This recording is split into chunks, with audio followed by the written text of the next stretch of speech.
China has optimized its COVID-19 response measures. The tourism market has seen a steady recovery. In Chongqing, the cable car running across the Yangtze River is a landmark tourist spot.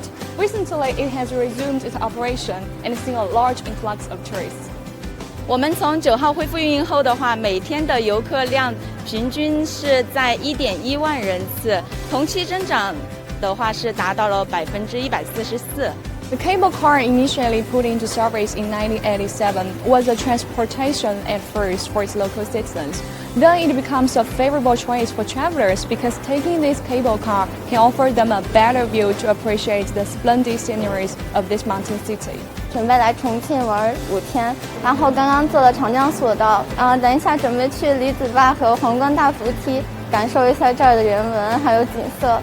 除了对长江索道进行了一个年度检修之外的话，我们对景区内部休息设施、标识系统等也进行了一个升级打造。文创店旁边的话可以看到有一个休息区，在这个位置的话我们也是进行了一个升级打造，在旁边呢也新增了一个带有长江索道字体的一个拍照打卡地。